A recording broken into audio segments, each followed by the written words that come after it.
Hey folks, Marty, Downtown Live. We're starting something right now here today that we're going to continue until this madness downtown gets exposed. We're going to call it Taking a Walk with Marty and Tony. Who's Tony? My man, Tony Moreno. Retired Pittsburgh cop. Hello. Ran for mayor. We're going to show folks why this town is going down the toilet, are we not? We have to. We have to make everybody see and feel what's going on downtown, because just talking about it, you don't get the full experience of just what has happened here and what is continually happening, and how people and our businesses are just being ignored. And we're going to show it. We're going to show everybody what's going on in real time. So as we're on Smithfield Street, as we were standing here, you were pointing to this doorway over here. What is that? That's an old bar restaurant that was very popular here for downtown happy hours. It closed, and somehow it's been opened up, and it's now an after-hours bar. It's a illegal bar, and at night they gather out here in this alley and in this area, and it's complete mayhem. It's just a mess down here, and it doesn't get addressed. Okay, I want to walk down Strawberry Way. Okay. On any given day, oh, there's a cop right there, right? Yeah, there he is. On any given day, there will be folks getting high right here, right? They come in the little cuts, and they get high. We're going to come up on somebody that is probably experiencing that right now. And they use the bathroom here? Oh, constantly. Every day, the owners of this store have to come out and power wash everything that's going on here because there's so much urine and defecation. Hi, guys. Do you folks think that they make it tough on you downtown? Do they, ma'am? Can I talk to you, sir? Do they make it tough on you downtown? Make it tough on themselves. Do you? Yeah. What do you mean, sir? Not looking for what we need to look for. What would that be? What are you looking for? Job. Job. The officer was implying that you folks were using. Is that accurate? No? No? Do you think that's a problem down here? It is, sir? All right, we'll let you go. What'd the cops say? That we couldn't stand there.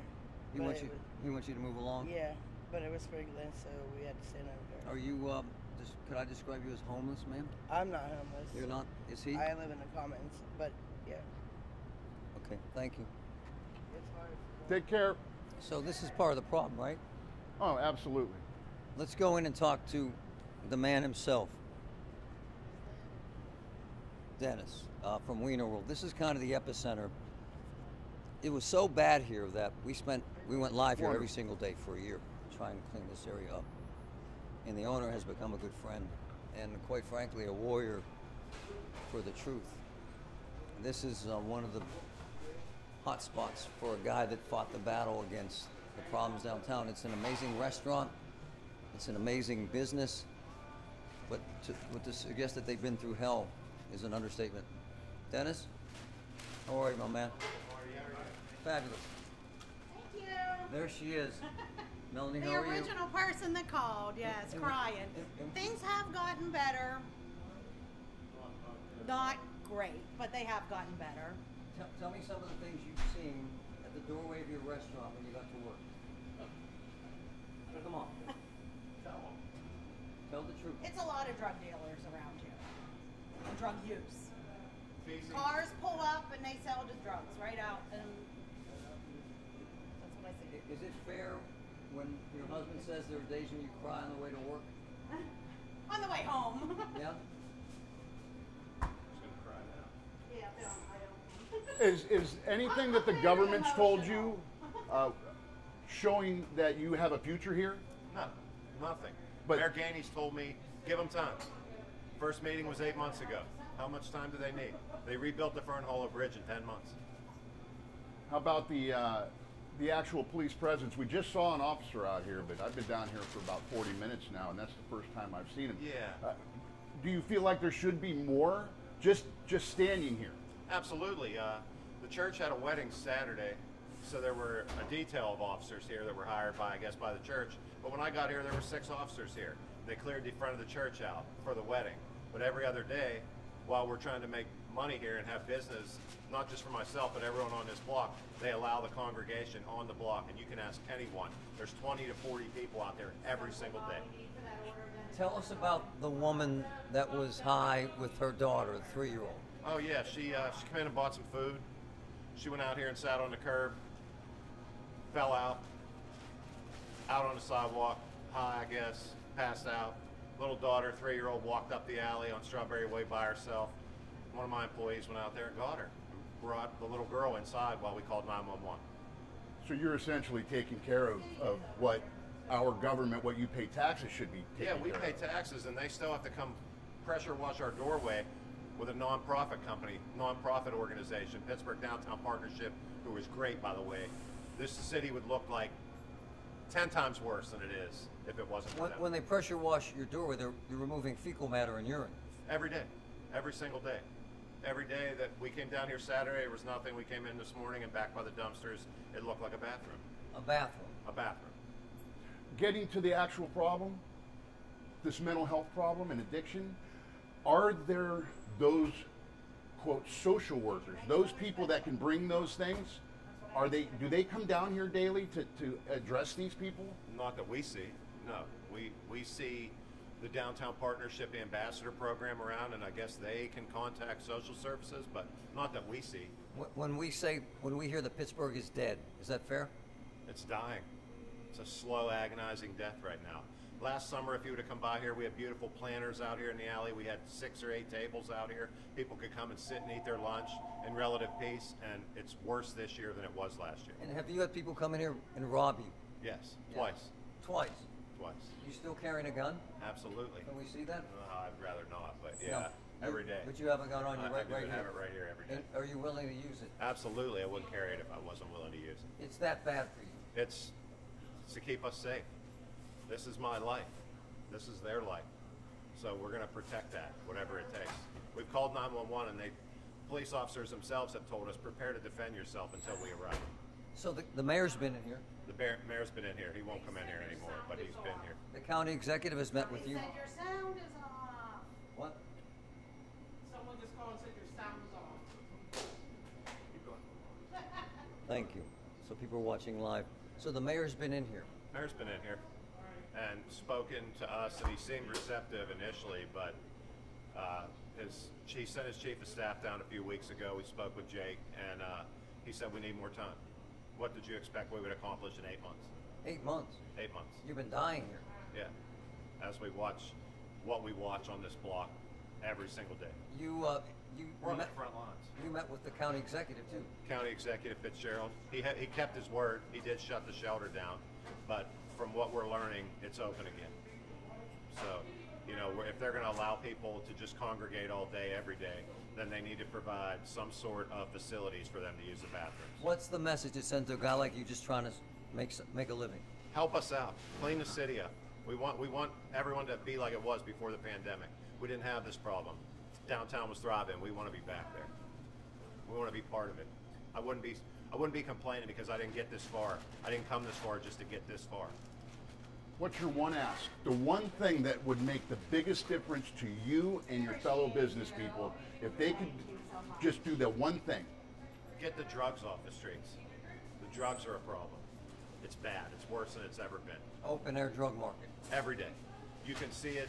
If it's not here, it's down Strawberry Way. If it's not here, it's over in Mellon Park. If it's not there, it's down on 3rd Avenue in the corner of on the corner of 3rd and Smithfield. They just move around, groups of folks every day. People say they wouldn't allow this to happen in Upper St. Clair or Monroeville or Penn Hills. Is that true? It's true. It's true. I mean, I'm sure it happens everywhere, but it's concentrated in the heart of our city that we care about. We care about this place. This is the heartbeat of our entire region. You're gonna survive? I'll be all right. We'll be all right. We're gonna survive. We're gonna do loyal whatever. Customers that We're gonna keep do coming whatever we have. No matter what, we still have our good customers that keep coming. So you called me about how long? Was that a 6 year? months. How much? 6 months. 6 months. Is anything better since you first called me 6 Yeah. months ago? Yeah? Yeah. Marty, you single-handedly got more attention to this block than we had gotten in the last 2 years through 2 administrations. But it hasn't You been did enough. that. But it's something. It's better than nothing. The day that my wife called you, there were 40 people out here selling and using drugs in the middle of the afternoon on a Wednesday. And now with the hybrid work schedule, Tuesday, Wednesday, Thursday, Wednesday should be our busiest day. And that day, people were afraid to walk down this block. We've had the the managers of some of the bigger corporations in the bigger buildings in our city tell us that they tell their employees to avoid Smithfield and Strawberry Way. It's hard for you to hear as a cop. Retired. It breaks my heart because I know what they come in and tell these folks, and people just expect to trust their government at what they say. Yeah. And when they see how simple it could be, for instance, with this wedding, that it can be done, and then it's not done. And then they show you how many resources are put forward to addiction and helping people with mental health, but they're not out here. So it seems almost like it's intentional. Yeah. Let's walk outside. Thank you, guys. Hey, thanks, guys. Love you. I'll be back to see you. For everything, brother. They're two of my favorite people. Two of my favorite people. I love you, brother. You come here a lot? I come here, what, 3 times a week, Denny? What have you seen change downtown? Over time? Yeah. It's a complete mess. Is it a cesspool? It's at least a cesspool, if not worse. There are some days when I walk down the street to come here, I'm physically accosted by people in my face. Oh. Are you afraid? Yeah, I'm 72 years old now. When I was younger, I wouldn't have been afraid, but I am now. So you grew up in an era where Pittsburgh downtown was the spot. I never gave the slightest concern of my wife coming downtown to see a show by herself. Have you seen people high downtown? Yeah, all the time. Have you seen people defecating, urinating, Certainly urinating. fighting? Oh yeah, fighting all the time. I park in the Mellon Square garage. There are people smoking crack or whatever it is just inside the door. It's disgraceful. My firm is leaving our offices and moving down to Gateway Center, in part, I would think, because of our clients' reactions to the dangerous conditions here. In a law firm? And people have had enough. Among there are other reasons to Yeah. move, but yeah, it's the point when your clients are expressing concern about their physical well-being and coming to see you. That's a real problem, and it's a problem for everybody in this town. Come on, Tony. Thank you, sir. You got it. My pleasure. Man, Godspeed, my friend. Have a good day. it's rough. This is a Pittsburgh institution, and it's in danger of shutting down because of this madness. So just eyeball this for me. Down this alleyway, what's going on where you see right there? There's somebody. This is where people use. Right before I met with you guys, I walked this block and there was a group of people there. They were all using drugs.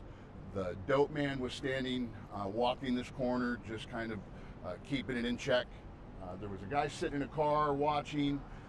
He was probably had something to do with it. But I want to show you something. Yeah. So this gentleman we just talked to live, he's carrying a bag from Wiener Road. Here's what makes me sad. My man's been down here for 40 years of his life, and now his firm is moving and leaving because they're afraid. There is no way in hell this town should have that philosophy, should it? Not at all. I mean, we're watching what they have laid out right in front of us. We just saw it. The drugs are being sold right here. They're being used right here, and now somebody is in danger of overdosing, and they're right out in public, and nobody's helping them. Yeah, the guy we just saw was high. Yeah. Oh, he had just gotten high. Yeah. And I don't know how the police came over or someone called them, but they told them they had to move. And this is where the disconnect is, Marty. That police officer is there to help. We don't want to arrest that guy, but we need to get him help right now. He's obviously overdosing. So this is actually an amazing point. This is Tony Moreno, a retired Pittsburgh cop. We're going to take these walks together. So rather than just telling them, move the problem along, you got to address the problem. Yeah, you got to take care of these people. Look at this person. They said one of them's homeless. They're obviously down on luck. They're at a place in their life where they're using drugs, and it's completely unchecked. This person could die right here. And the people that have the ability to get them help, address them and then left them. Is that because that police officer doesn't like them? I doubt it. It's because policy directs that. We need to change that. And now the man we're talking about is on the stairs of the church where everybody gathers and they have issues. Absolutely. I mean, they allow it. This is a focal point. This is the epicenter of what's going on downtown right now. And you can see it play out right here. The place where they go to get shelter and hide inside of what they're doing, that's where they're at. This poor woman is here trying to keep this man from passing out. We have a responsibility as a government to address this and take care of it. They have the tools. They talk about, oh, we're going to find this. They have them right now, Marty, and this is why this is happening. Complete disregard.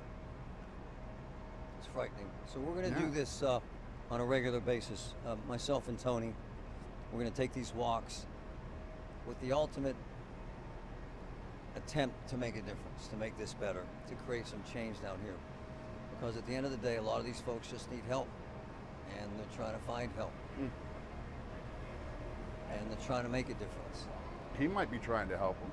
So are you trying to help these folks? Yeah, I'm outreach. Are you? Thank goodness. He's outreach. Outreach for Well, PDP. Good for you. We're so glad you're doing this. Thank you. It's important work, right? Absolutely. What do you try to do? Try to address, you know, different people's situations. Certain people might need housing. Certain people might need detox or rehab. A lot of people that are down here don't have IDs or they're not signed up for their EBT, you know, food cards and stuff like that. Some of them just don't have the knowledge. So, you know, we try to plug them into any available resources we can. Like these two men here are struggling right now. Right. Right? Right. Have been using, right? Is that fair to say? Absolutely. What do you try to do to help them? Well, the first thing we do, you know, is down here the other day, Yes, sir. Pardon me? and then people get married again. Getting married. Yeah. Right here. yeah. So basically, we just try to address, you know, different needs. So if we talk to somebody and they're under the influence of certain things, we try to address that through, you know, trying to get them to go to detox or rehab. If they don't want to do that, we still try to work with them. It has to be frustrating as hell for you, though, because a guy was arrested this weekend in the William Penn in the lobby, defecating. Oh wow. 26 arrests. 2 in 1 day. Right. As somebody who's trying to engage and help people, that has to be frustrating as hell for you. It is, but you know what? When it comes to situations like that mostly are mental health. Yes. Yeah, so you can't arrest your way out of it, can you? No, you can't. And that's why Crisis Resolve put a crisis team downtown about a month ago permanently, you know, to address those issues. And they're actually doing a really good job. I worked with a couple of them a few times, and they're doing good. They definitely. What do you do with a couple guys who are obviously using and need help, like right now? What do you ask them? What are you trying to accomplish? Well, first of all, especially if they're non-responsive, I know this gentleman and this one, if they're non-responsive, you know, we try to make sure their safety's first. You know what I mean? Like, are you okay? You know, this and that. If they don't need to be Narcan or anything, or if they don't need paramedics, then it's just like try to talk to them about You're the trying situation. to keep them alive. Oh, absolutely, of course, right? Absolutely. That's the number one. The number one goal is safety, to make sure they're safe and the public around them safe. You know what I mean? And then from there, we try to address their needs the best we can. For folks concerned about downtown deteriorating, is that fair to say it is?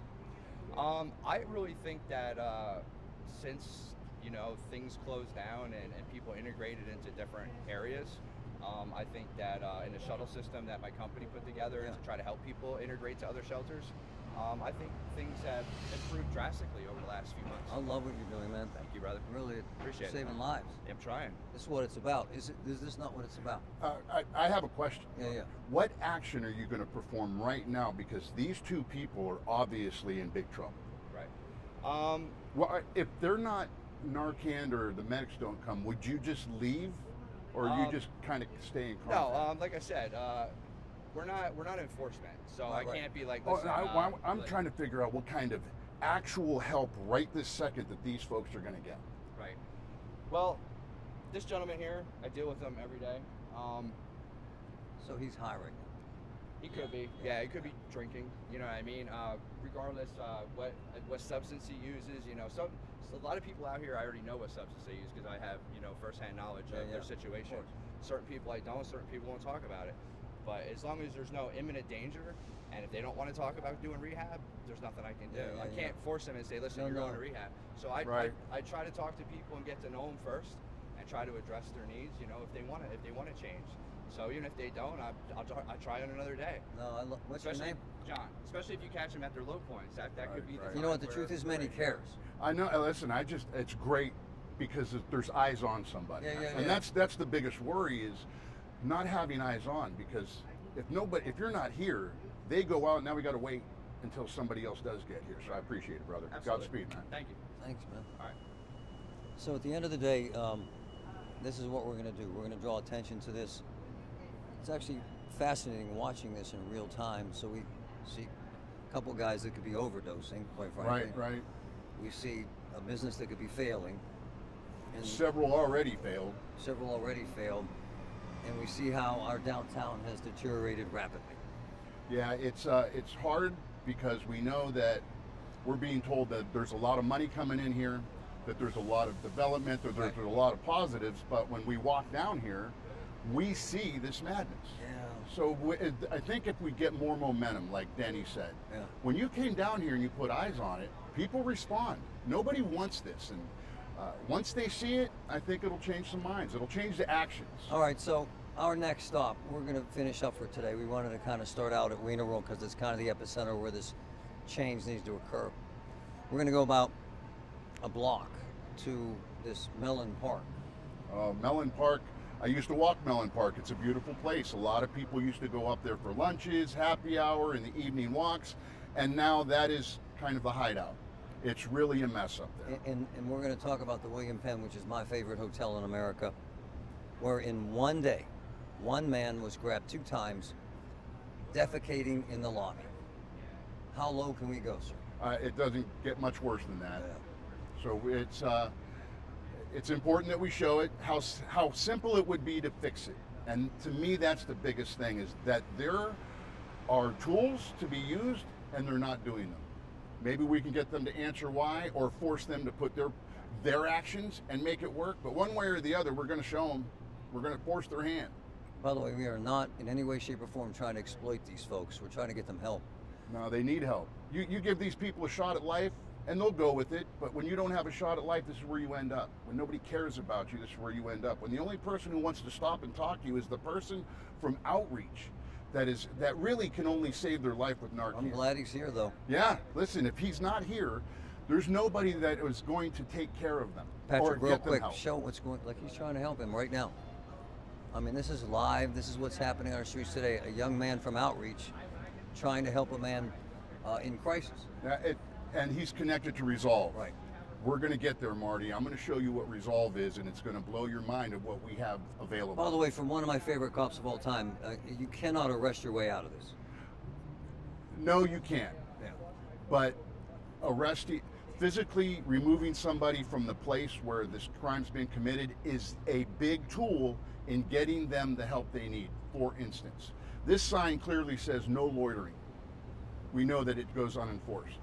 This person's obviously in distress. Yeah.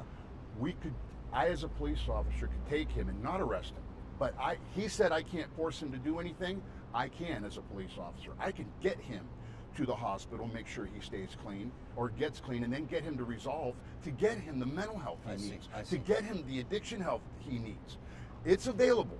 This is what I'm talking. This is why it's important that you and I do this, so we could show everybody. It's not just something that nobody could figure out. We don't know why. We do. They're just not doing it. We're here live, man. We're taking walks in downtown Pittsburgh, and we're going to do this time and time again. We're going to travel the city to show you the problems and expose them and get them fixed. Appreciate you, brother. Hey, Godspeed, Marty. All right, man. 412.